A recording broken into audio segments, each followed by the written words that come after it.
네, 여러분 안녕하십니까. 역사 스토리텔러 썬킴 인사드리겠습니다. 밴댕이 소갈딱지 당시 나폴레옹 3세가 중국에 주둔하고 있던 로즈 해군 장군한테 뭐라고 얘기했냐면, 야, 너희들 섣불리 상륙하지 마. 걔네들 셀지도 몰라. 힘 불과 20몇 년 전에 아펜 전쟁에서 중국이 박살났지만 돌다리도 두들기고 가. 그리고 상륙해서 전투 벌인 다음에 100% 이긴다는 확신이 있을 때 그때만 조선 땅에 상륙해. 그리고 이제부터 밴딩 송할딱지예요. 나폴레옹 3세가 뭐라 그랬냐면, 올라가서 만약에 조선군과 싸우다가 너희들이 지면 그건 우리 프랑스 본국 정부와는 아무 상관이 없고 너희들 단독 결정이라고 얘기해.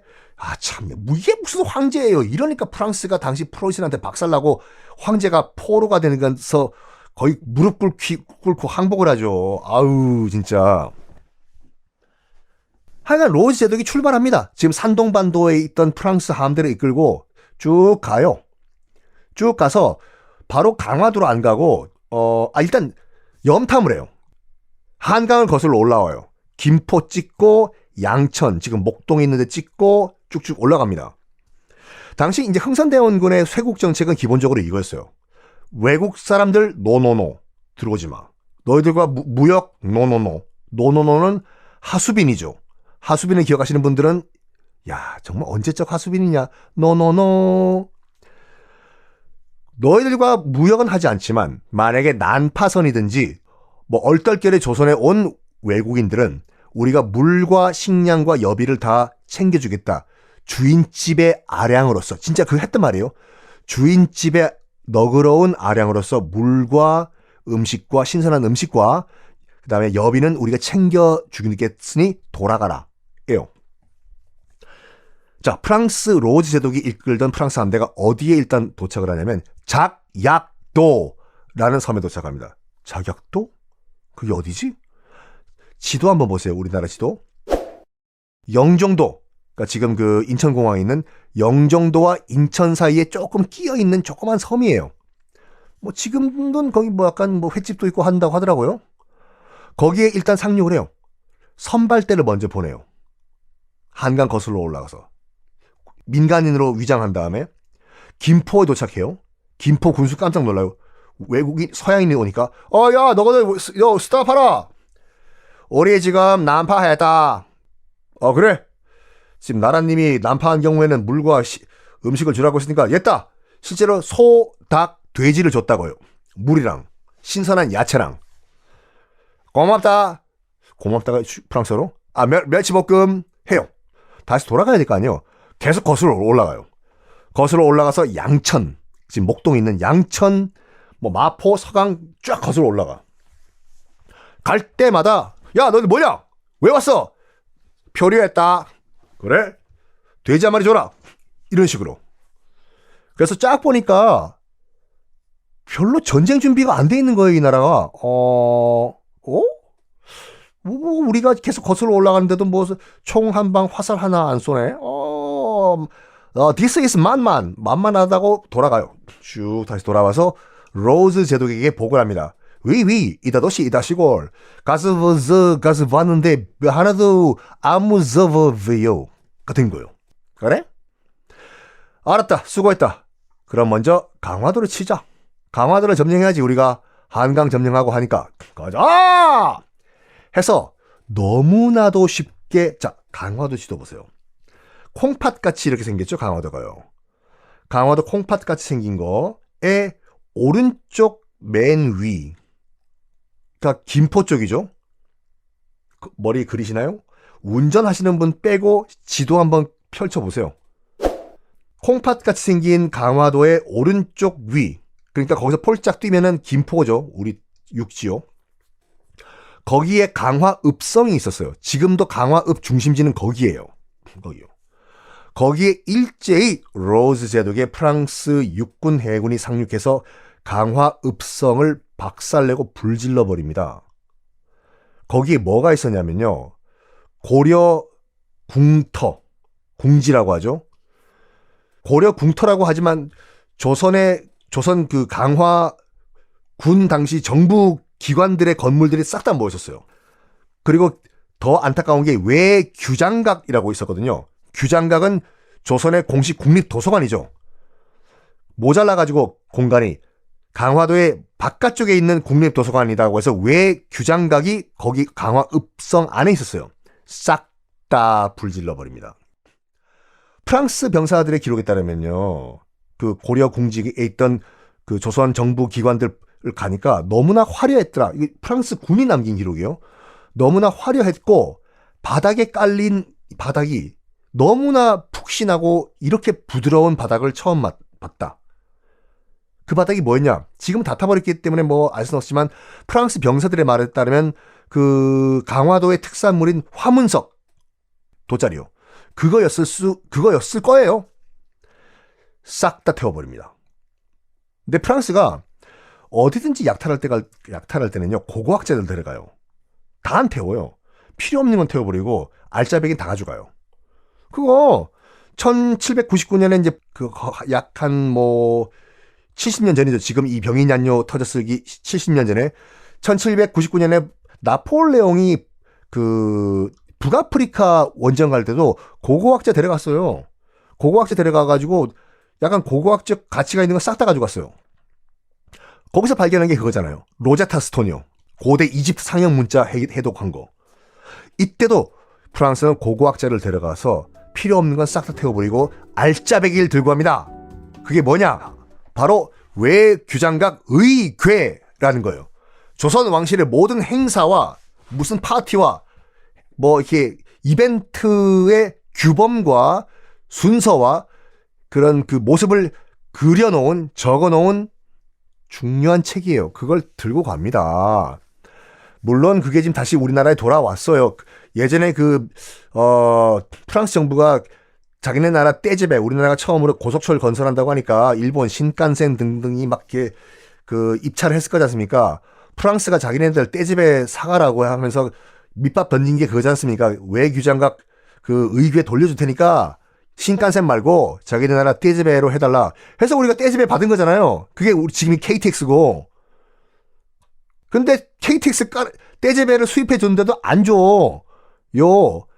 몇 번에 걸쳐가지고 프랑스 국내법이 있어요. 뭐냐면 한 번 프랑스 땅에 들어온 문화재는 바깥으로 못 나간다요. 웃기는 법이죠. 근데 프랑스의 논리는 이거예요. 그 프랑스가 약탈한 문화재를 다 돌려주면 프랑스 루브르 박물관에 남는 거 하나도 없다고. 그러니까 프랑스 박물관도 그렇고 특히 대영 제국 박물관에 이런 우스갯소리가 있잖아요. 그 박물관 지키는 경비 아저씨 빼고는 영국제 하나도 없다고. 하여간 안 돌려줘요.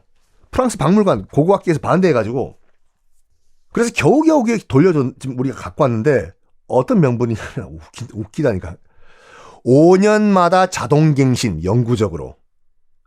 완전히 돌려준 거 아니에요. 지금 외규장각 의궤가 우리나라에 들어왔는데 겨우겨우 우여곡절 끝에 5년마다 자동갱신 연구되어 렌탈이에요 지금요. 아우 진짜 확 그냥. 그때 이제 그 강화읍성을 불질렀던 프랑스 병사가 실제로 남긴 말이 또 뭐가 있냐면요. 이런 말이 있어요. 정말 자괴감 느낀다. 이 나라는 아무리 가난한 초가집이라고 하더라도 집집마다 책이 한 권씩 다 있더라. 에요. 당시 프랑스 문맹률은 거의 60-70%가 넘었거든요. 당연히 그 병사도 읽을 줄 몰랐을 거예요. 프랑스어. 근데 여기 이 나라에 와보니까 이런 외딴 섬의 초가집에도 읽을 책이 한 권씩은 다 있더라. 자괴감 든다.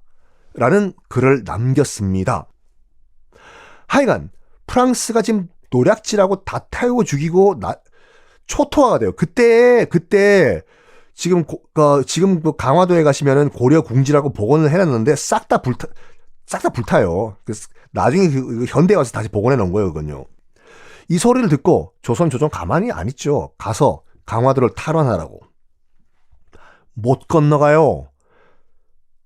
아시겠지만 여러분들 그 김포에서 강화도로 들어가려면 강화 해협을 거쳐야 되는데 물살이 엄청 셉니다. 거기가요. 왜냐면 그 밀물 썰물 때문에 거의 보면 가서 보세요. 물이 회오리 치는 게 보여요. 거기서 수영하면 100% 꼬르륵이에요.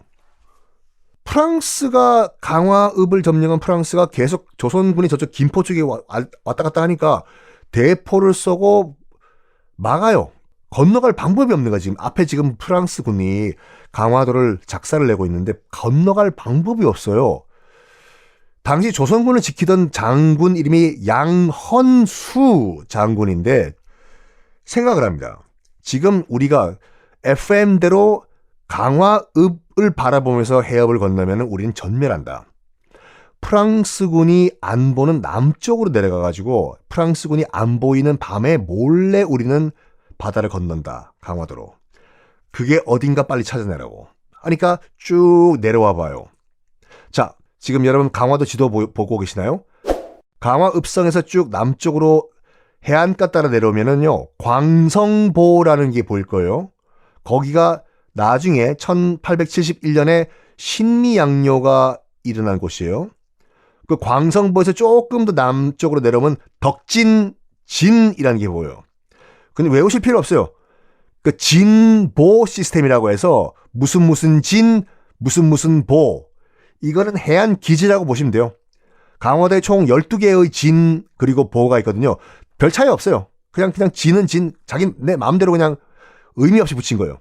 광성보, 덕진진이란 진보 시스템이요. 덕진진 쪽을 보니까 바다 건너에서 딱 김포 쪽에서 보니까 저쪽에 프랑스군이 안 보여요. 아직까지 덕진진까지는 안 내려온 것 같이 보인다. 조선군 병사들이요. 네, 장군님.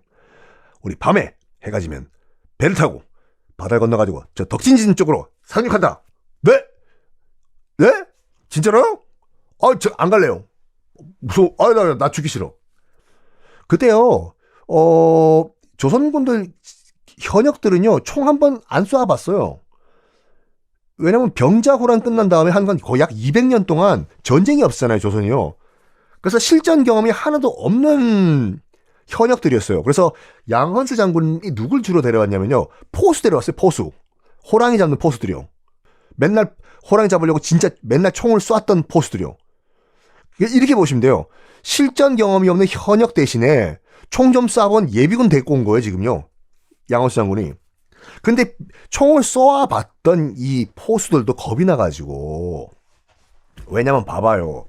지금 하드웨어 자체가 이게 잽이 안 돼요.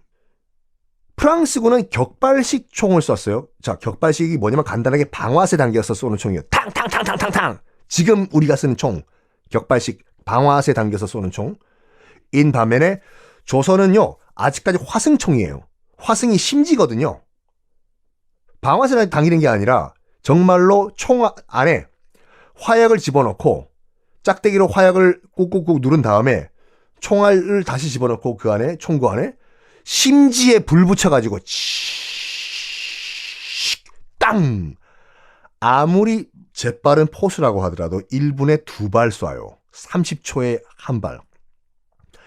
프랑스는 탕탕탕탕탕탕탕탕 쏘고 있는데 조선군은 30초에 땅. 또 30초. 자기들도 알았어, 포수들도요. 이거는 100% 지는 게임이라고. 그래서 안 가요. 그때 양헌수 장군이 이런 말 합니다. 됐다. 그럼 나 혼자 건넌다. 난 억지로 너희들에게 건너라는 소리 안 하겠다. 됐고, 나 혼자 건넌다. 해서 배 타고 진짜 혼자 가요. 그걸 보고 여러분들이 좀 총말 좀 쐈다는 사람이면 집에 가자 할까요? 야, 대장이 가는데 정말 우리 안 갈래? 됐고, 야, 너 호랑이랑 싸우다가도 넌 살아남은 사람이잖아. 나 갈래. 장관님, 잠깐만, 같이 갑시다. 아이씨, 돌쇠도 가는데, 야, 기다려, 나도 간다. 해서, 이게 지도력이 아닐까요? 채찍질이 아니라 솔선수범. 그래서 야밤에 으쌰으쌰한 조선군이 배를 타고 덕진진에 상륙을 합니다. 아직까지 프랑스군은 여기까지 안 내려왔어요. 자, 지금 덕진진에 상륙한 양헌수 장군. 이제 밤을 세운 다음에 그 다음날 아침에 새벽에 어디서 전투를 벌여야 될지 쫙 한번 지형을 살펴요. 당시 양헌수 장군은 이미 망원경이 있었어요. 망원경을 쭉 펼친 다음에 쭉 봐요. 보니까 강화도 맨 밑쪽에 있는 전등사라는 절이 있는 삼랑산이라는 산이 지형이 딱 맞는 거예요. 자, 지금 여러분 강화도 지도 한번 보세요. 강화도 맨 남쪽에 보면 전등사라는 절이 있죠. 강화도를 대표하는 절이거든요. 거기가 산성 안에 있어요. 절이. 특이하게도. 그것이 정족산성이라고 해요. 솥 정자, 족발, 다리. 그래서 4개의 봉우리가 어떻게 보면 솥을 거꾸로 뒤집어 놓은 것 같이 보인다고 해가지고 솥다리 산성, 정족산성이라고 하거든요. 그리고 거길 또 삼랑산성이라고도 해요. 삼랑산. 왜냐하면 거기가 또 전설에 의하면 단군의 3명의 아들이 만든 산이다라고 해서 3명의 그 청년들, 삼랑산 또는 삼랑산성이라고 해요. 즉 헷갈리면 안 돼요, 여러분. 그 강화도 가셔가지고 정족산이 곧 정족산성이고 삼랑산이 곧 삼랑산성이고 다 똑같은 지역이에요. 이름만 다를 뿐이고. 그 센터에 어떤 절이 있냐? 바로 전등사라는 절이 있어요. 여길 딱 보고 그래, 저기로 프랑스군을 유인을 해가지고 우리가 결판 낸다 라고 양헌수 장군이 얘기를 합니다. 그래서 쭉 남쪽으로 내려와가지고 전등사에 들어가요. 아니나 다를까 스님들이 울먹이고 있는 거예요. 스님, 무슨 일입니까? 했더니 프랑스 정찰병이요, 불과 이 양헌수 장군이 전등사에 들어가기 하루 전에 이미 전등사에 내려와가지고 저를 쑥대밭으로 만들어 놓고 간 거예요, 지금. 뭐, 프랑스군 입장에서 봤을 땐 여긴 이교도의 2단 사당이잖아요. 불 안 지는 게 어디야? 여기에 여러분들 조선군 병사라면 열 받아야 안 받아요? 격분이죠. 근데 참 하늘이 도와줬는지 여기가 어떤 곳이에요? 그러니까 결전을 다짐합니다. 그리고 프랑스군도 이제 이때 파악을 한 거예요. 파악을 해요. 조선군이 상륙을 했고 딱 보니까 저 남쪽에 가서 남쪽 어디 절에 우리 정찰병을 보냈던 그 절에 지금 다 집결하고 있다는 걸 프랑스도 알았어요. 야, 이다도시 이다시골 가라. 아직까지 화승총 쓴다고 하는 조선군 가서 그냥 잘 해줘. 참교육 좀 시키고 와. 이다도시 보낸 거예요. 프랑스 주력 군대가 점점 내려옵니다. 전등사에서 이제 양헌수 장군은 지리적 이점을 이용해서 최대한 여기서 결판 내야 돼요. 참, 전등사 스님들이 밤을 새서 기도를 해줍니다. 아무리 종교가 다르다고 하더라도 이쪽은 유교고 저쪽은 불교라고 하더라도 봐봐요. 민간 신앙이지 않습니까? 끝까지 우리 민중들의 신앙, 불교요. 승려들이 밤을 새가지고 나무아미 탑을 제발 우리 조선군 좀 지켜주소서라고 밤새 기도를 해주시고, 여기가 또 어딥니까? 단군의 3 아들이 만들었다고 하는 그 산성이잖아요.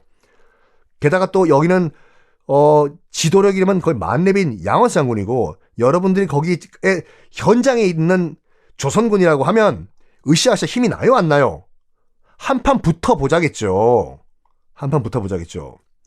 실제로 그 다음 날 어슬렁어슬렁 내려온 프랑스군과, 거의 주력 부대였어요. 프랑스군과 양헌수 장군이 이끄는 조선군과, 당시 로즈 제독은 강화 읍석 저 북쪽에 있고 올리비에 대령이라는 사람이 내려와가지고 프랑스군을 이끌고 있었거든요. 자, 붙어요. 정족산성에서 전등사를 놓고 싸웁니다. 누가 이겼을까요? 놀랍게도 조선군의 완승이었어요.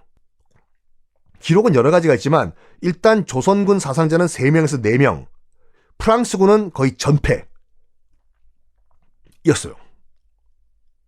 지금도 여러분 그 정족산성, 전등사, 남문, 남쪽 전투가 가장 치열했던 곳에 가면은요, 웬 그 비석이 하나 서 있어요. 그 비석이 뭐냐면 양헌수 장군 승전 기념비예요.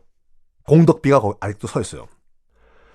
강화읍성에서 그 소식을 기다리던 로즈 제독은 상황을 벌써 알았습니다. 우리 프랑스군이 졌다는 걸. 왜? 총포탄을 싣고 떠났던 노새들이요, 사람은 없고 지금 노새들끼리만 강화읍성으로 돌아온 거예요. 귀가 본능에 의해서. 로즈 제독도 알았어요. 사람이 없고 지금 노새 젊은 노새 돌아왔다는 건 뭔가 잘못됐다. 한 놈도 안 돌아왔다는 건 거의 전멸이다 라고 느껴요. 그리고 배를 돌려가지고 다시 산동반도 중국으로 돌아갑니다. 경론을 벌여요. 다시 칠까 조선을, 여기서 그만둘까 하다가 로즈 제독은 그냥 여기서 끝내자 강력하게 주장을 해요. 왜? 얘기했잖아요. 나폴레옹 3세가 만약에 너희들이 조선에 상륙해서 지면은 네 책임이라고. 자긴 책임지기 싫은 거예요. 이거요. 이게요, 병인양요는요 우리의 완승이었습니다. 100% 조선군의 승리예요. 근데 프랑스 역사에서는 이거를 병인양요가 있었다라는 거를만, 프렌치 인베이션이 있었다는 것만 얘기하고 졌다 이겼다는 기록을 안 한대요. 왜냐면 봐봐요. 일본 같은 경우에는 페리 제독이 가서 도쿄 앞바다에서 겁주려고 한포 몇 방만 뻥뻥 위협사기 했는데 일본이 항복됐어. 바로 손들고 개항을 했잖아요. 중국 봐봐요. 중국은 아편전쟁에서 나라가 너덜너덜너덜 완전 누더기가 돼서 박살이 났지 않습니까? 근데 중간에 끼어있는 이 조그만 무슨 조선이라는 나라는 만만하게 봤는데 프랑스가 완패를 해버린 거예요. 당시 베이징에 있었던 외교가에서 프랑스 창피한 줄 알아라. 너 조선 가서 박살났다며? 라라라라라라라라 놀렸다고 합니다. 자, 여기서 신미양요, 병인양요 얘기를 마칠까요? 아니면 다음 나라로 넘어갈까요? 제가 오늘 밤 고민한 다음에 다음 시간에 공개하겠습니다.